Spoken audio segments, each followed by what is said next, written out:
Nakon premijere u Drenovcu i nastupa u Paraćinu, predstava inspirisana, odnosno posvećena doktoru Milanu Milovanoviću, po treći put biće izvedena u Kruševačkom pozorištu, najavljuje predsednik Kulturno-umetničkog društva Spasovdanski vez iz Drenovca kod Paraćina Aleksandar Mihajlović.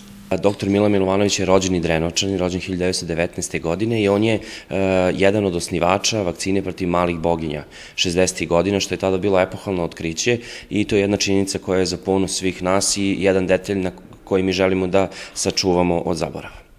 Kako ste se odlučili, evo, delimično ste već i rekli, šta vas je podstaklo da napravite upravo ovakvu predstavu? Velikani tog tipa su svuda među nama, u malim sredinama. Doktor Milan Milovanović je čovek koji je rođen u Drenovcu, ja živim, na primjer, u njegovoj ulici, u blizini moje kuće i njegova rodna kuća i to je sasvim dovoljan motiv da se bavimo tom nekom tematikom. Mi smo uspeli da od njegovih naslednika i drugih izvora informacije prikupimo dosta detalja i priča iz njegovog života i sve smo to stavili na scenu. Preko 90 učesnika učestvuje u svemu tome, kroz igru, pesmu, glumu, prevashodno. I tako da smo sklopili sve to i u 60 minuta ljudi mogu da vide ceo jedan životni i profesionalni opus jednog velikana. Da li možda imate u planu još sličnih projekata? Imamo u planu još sličnih projekata. Nešto smo pokušavali i preprošle godine, pionirski poduhvati, što se kaže.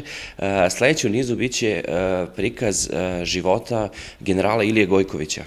Takođe, rođenog Drenovčanina, generala iz Prvog svetskog rata koji je bio u rangu svih drugih generala, jedini poginuli general u Velikom ratu i to je čovjek koji je takođe rođen u našem selu i to je neka sledeća tema kojom ćemo se baviti. Predstava Žitije doktora Milana Milovanovića u režiji Dragana Velimirovića, a po tekstu predsednika KUD-a Spasovdanski vez iz Drenovca kod Paraćina Aleksandra Mihajlovića u Kruševačkom pozorištu biće izvedena u nedelju 1. marta sa početkom od 20 časova.